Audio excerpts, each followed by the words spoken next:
c'est la Wiss ASMR. Alors je sais, ça fait super longtemps. On se retrouve aujourd'hui pour une toute nouvelle vidéo. Avant que ça commence, j'ai reçu pas mal de commentaires par rapport au stick ASMR. Avant que ça commence, je tiens juste à vous dire, ne vous en faites pas les gars. Il y a prochainement une vidéo qui arrive avec le stick dans laquelle on va tout vous expliquer. La seule chose qui freine un petit peu tout ça, c'est que comme vous le savez, c'est une affaire un petit peu délicate. Et il faut qu'on fasse très attention à ce qu'on dit sur internet. Parce que le but c'est pas non plus de saboter son avenir à lui. Ou enfin vous comprendrez le moment venu. En tout cas ne vous en faites pas les gars, il y a une vidéo qui arrive.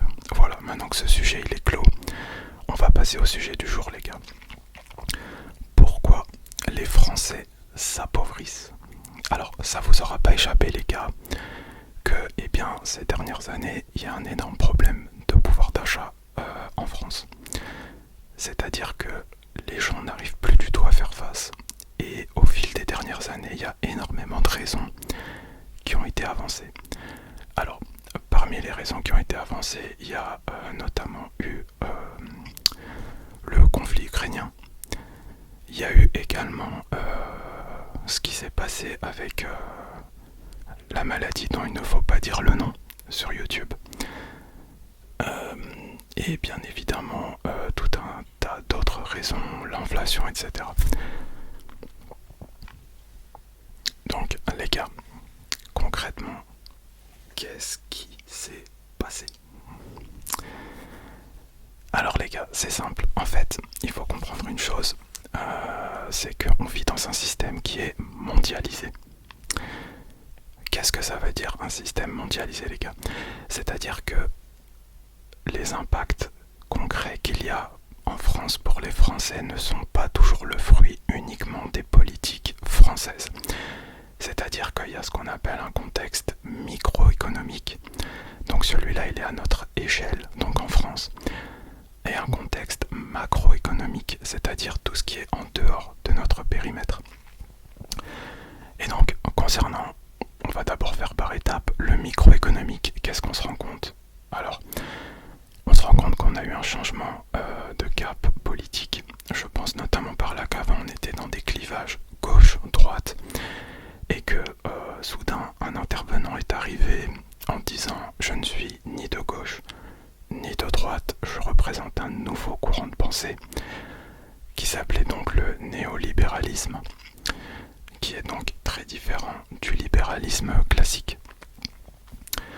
Et donc ce système ne se veut ni de gauche ni de droite et a permis en fait d'englober avec lui les gens qui étaient à la fois à gauche et à droite et ne laisser sur les bords donc que les extrêmes.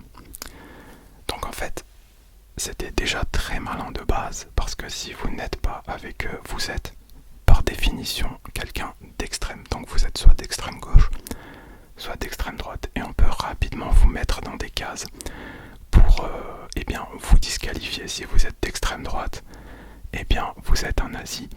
Si vous êtes d'extrême gauche, vous êtes un communiste. Donc peu importe ce que vous avancez, on peut vous disqualifier et rendre inaudible ce que vous dites très facilement sans forcément débattre du fond de vos arguments.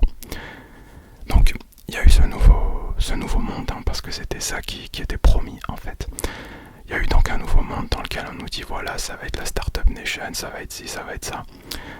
Et concrètement, ce qui s'est passé, ça a simplement abouti par des effets d'annonce, des grands mots. Je prends notamment l'exemple de la destruction du code du travail qu'on a mis sous le coup de la flexibilité. Voilà, il fallait vous rendre flexible. Donc, des années après, on peut enfin mettre une définition sur le mot flexible. Le mot flexible, ça veut dire qu'on peut vous dégager à tout instant. Voilà, on est arrivé vers ça et même si vous êtes encore un petit peu protégé par un code du travail, on a limité vos possibilités de recours en cas d'abus, etc. Et bien évidemment, vos options une fois que vous êtes sans emploi. On l'a vu notamment par les multiples réformes du Pôle emploi. Donc là, vous dites de quoi tu nous parles en fait? On était en train de se demander pourquoi les Français Français deviennent pauvres et t'es en train de nous parler de tout ça. On va y venir, vous allez comprendre les gars, tout est lié. Donc en fait, on a réduit vos possibilités de recours. Et concrètement, ça a donné lieu à quoi? Eh bien, tout simplement les gars, ça a donné lieu donc à une plus de flexibilité. Qui dit plus de flexibilité dit plus de concurrence. Plus de concurrence sur le marché de l'emploi entre les employés. Il y a eu tout un tas de réformes dans ce sens-là, notamment avec le RSA, etc. Où désormais, en tant que travailleur, en tant qu'actif à la recherche d'emploi, vous êtes maintenant en concurrence avec des gens qui bossent pour 500 € par mois. Donc vous vous rendez compte, à partir de là, comment vous voulez tirer les salaires vers le haut? C'est pas possible. C'est pas possible. Donc il y a tout ça.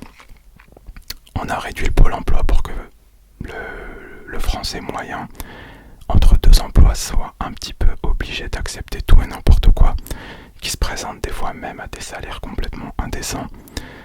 Et donc voilà, on a complètement faussé le marché de l'emploi pour réduire, le rendre plus, vous allez voir ce mot-là, vous l'avez beaucoup entendu, pour rendre le travailleur français plus compétitif. Voilà. Compétitif, ça veut dire pas cher en fait, hein, clairement. Donc pendant ce temps-là, on a eu tout un tas de politiques qui ont tout fait pour freiner les hausses de salaire, voire même smicardiser les salaires. C'est ça qui est quand même assez incroyable. Je prends l'exemple des enseignants. Il y a encore 15 ans, un enseignant gagnait 2,7 fois le SMIC, il me semble. Aujourd'hui, ils sont à 1,3 fois le SMIC. Je ne sais pas si vous vous rendez compte, en 15 ans. Et comment ça a été rendu possible? Simplement en mettant n'importe qui, en prenant n'importe qui. Donc, et aussi en cassant le statut de fonctionnaire, les gars, parce qu'avant c'était des fonctionnaires, les enseignants. Donc ils obéissaient à une grille, ils avaient une certaine sécurité. Aujourd'hui, on met des contractuels, c'est-à-dire des CDD, sur lesquels on met une rémunération inappropriée sur le contrat, et puis voilà, ça tire tout le reste vers le bas. Donc du coup, pour la santé, bah, c'est pareil, hein. Je veux dire, globalement, on a tout rendu plus compétitif. Voilà. Donc, on a nivelé les salaires vers le bas, les gars. Donc, ce qui est déjà un facteur assez aggravant. Donc là, vous allez me dire, les gars, ok, bon, les salaires ne bougent pas, les salaires stagnent, mais globalement, ça veut pas dire qu'on s'appauvrit, ça veut dire qu'on reste au même niveau. Eh bien non, les gars, parce que là maintenant, on va parler de l'inflation. Alors, l'inflation, les gars, c'est quoi? C'est un mécanisme par lequel les élites font tout simplement payer des hausses d'impôts détournées, on va dire, aux classes les plus modestes sans qu'elles s'en rendent compte. Pourquoi? Comment? Vous allez me dire. Alors c'est très simple. L'inflation, elle est créée par quoi, les gars? L'inflation, elle est créée par de la création monétaire. Comment on crée de l'argent? Tout simplement avec de la dette. C'est-à-dire quand on emprunte, on crée de l'argent qui n'existe pas. C'est-à-dire que si maintenant vous avez 2000 noisettes, les gars, et que je choisis d'en créer 1000 de plus, donc pour 3000 noisettes, forcément les noisettes n'ont plus la même valeur, elles ne sont plus aussi rares. Eh bien, c'est pareil avec l'argent, les gars, ça s'appelle, ce phénomène-là, s'appelle la dilution monétaire. Et donc, post-confinement, on a eu énormément de création monétaire. Le gouvernement et les différents États un peu partout dans le monde ont injecté énormément d'argent dans l'économie. En France, ça s'est notamment traduit par les crédits garantis par l'État, des crédits d'ailleurs que les entrepreneurs ne remboursent plus aujourd'hui parce que la plupart ont fait faillite. Parce que oui les gars, quand il y a création monétaire lors d'un emprunt, quand vous remboursez, il y a destruction monétaire, d'accord? Et vu qu'ils arrêtent de rembourser, vu qu'ils ont fait faillite pour la plupart, eh bien cet argent n'est pas détruit, cet argent reste dans l'économie. Donc, l'argent n'est plus aussi rare. L'argent a une autre valeur, il y a eu un phénomène de dilution monétaire. Et donc si votre salaire stagne, chaque euro que vous recevez n'a plus la même valeur. De toute façon, vous le voyez, un exemple tout simple, vous allez à McDonald's. Alors bon, McDonald's c'est peut-être pas le bon exemple parce que vous allez me dire que les prix n'ont pas trop évolué. Oui, mais les quantités ne sont plus du tout les mêmes. Pesez un menu de 2019 et pesez un menu de 2025, vous verrez que c'est pas le même poids du tout. Donc au kilo, on va prendre cette donnée-là. Le menu au kilo, il a fortement augmenté parce que son prix s'est adapté à cette nouvelle valeur de l'argent sur les marchés. Quand vous achetez de la viande, elle n'a plus la même valeur. Je veux dire, pour la même pièce de viande, on demande plus de monnaie parce que la monnaie est moins rare. L'offre en viande est restée pareille, mais l'offre en argent, elle a énormément évolué du fait de la création monétaire et de la dilution, tout simplement. Donc, on a fait stagner les salaires, donc globalement, les gens ont perdu de l'argent. C'est ça que je veux vous dire. Et pourquoi je vous dis que c'est un mécanisme que les élites utilisent pour justement vous le faire payer à vous cet impôt. C'est tout simplement que l'argent, quand il est créé, il passe par différentes strates. Il passe par la personne qui a emprunté. Donc là, en l'occurrence, c'était l'État pour le reverser aux employeurs. Et ensuite, il passe de main en main dans l'économie et il arrive en tout dernier lieu dans les mains des Français, notamment via le salaire ou la redistribution sociale. Sauf que l'argent, quand il est créé, ce que vous pouvez acheter avec sur le marché, le prix ne s'est pas encore adapté à cette dilution monétaire. Quand il arrive dans vos mains, le prix, lui, maintenant, est déjà adapté. C'est pour ça que je vous dis, en fait, il crée de l'argent magique qui n'a aucun impact sur les prix au moment où il est dans leurs mains. Et quand il arrive chez vous, et ben vous retrouvez tout simplement avec votre paquet de pâtes qui a fait x2, tout simplement. Donc, voilà pourquoi il y a un sentiment d'appauvrissement. Voilà pourquoi les élites vous disent qu'il ne faut surtout pas monter le salaire et vous renvoient en fait vers des raisons complètement fantaisistes, on va dire. Donc, apparemment, si les gens ne veulent plus travailler, c'est pas parce que le salaire ne paye pas, le travail, pardon, ne paye plus. C'est pas pour ça, non. Si les gens ne veulent plus travailler, c'est parce que les gens...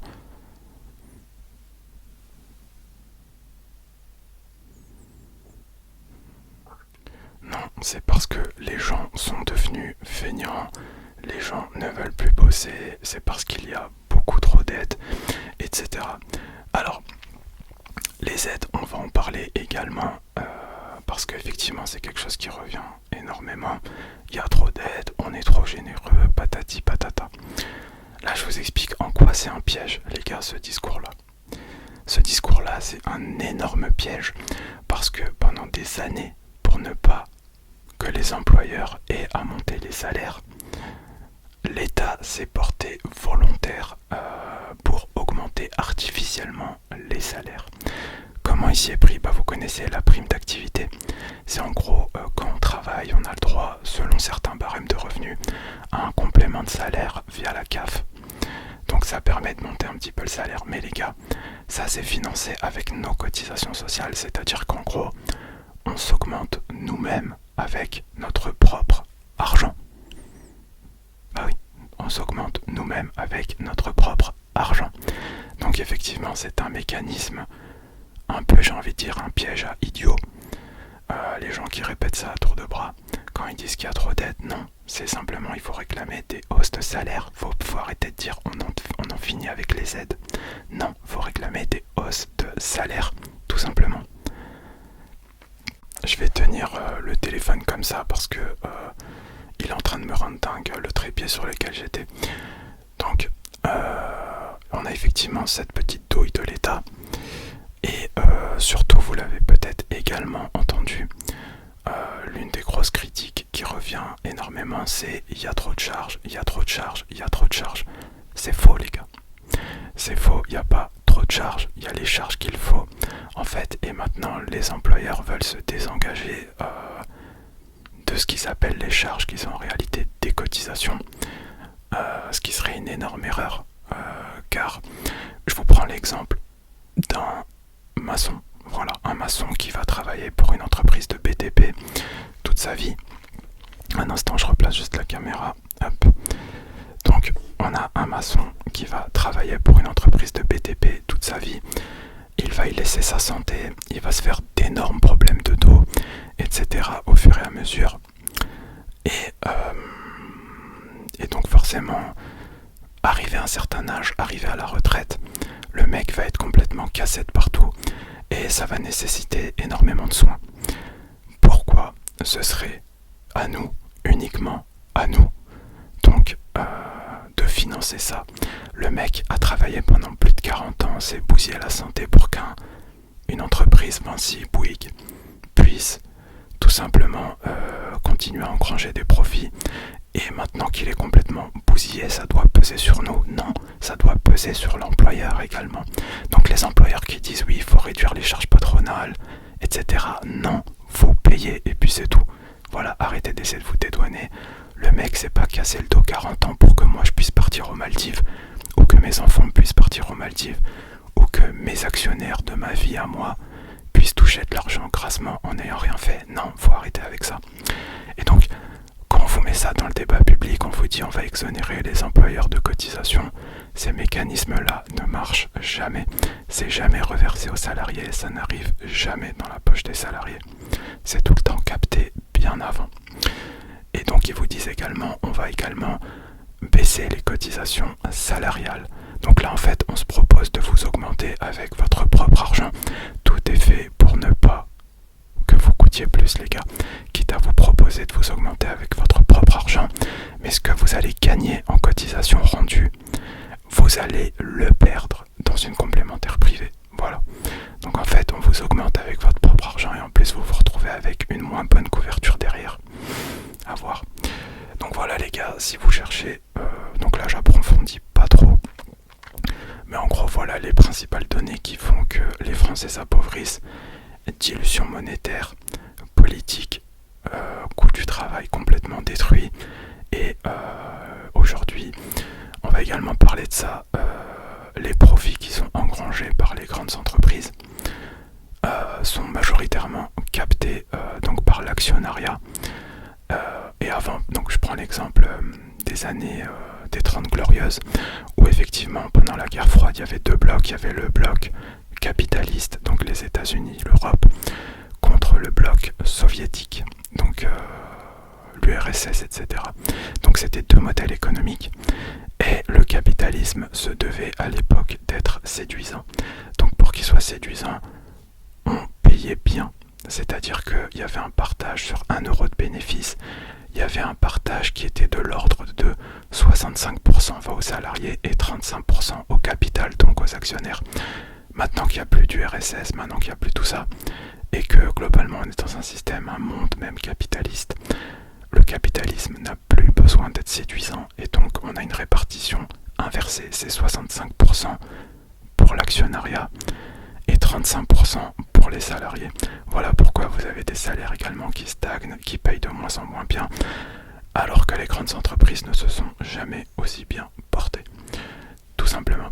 Et c'est d'ailleurs pour ça, donc avant je vous parlais de dilution monétaire, c'est également pour ça que malgré que il y a eu des années où ils n'ont pas forcément explosé leur nombre de ventes, leur capitalisation sur le marché boursier a explosé, c'était pour rattraper le coût de la dilution monétaire, c'est-à-dire qu'une action d'une entreprise, le prix s'est adapté à la nouvelle valeur de l'argent de manière artificielle.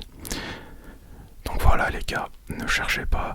Si vous vous demandez pourquoi vous avez l'impression de vous appauvrir, vous avez toutes les raisons, on peut en parler. Dites-moi ce que vous en pensez dans les commentaires. Dites-moi si vous aimez ce genre de vidéo, si vous voulez que j'en fasse plus. C'était Lawis ASMR.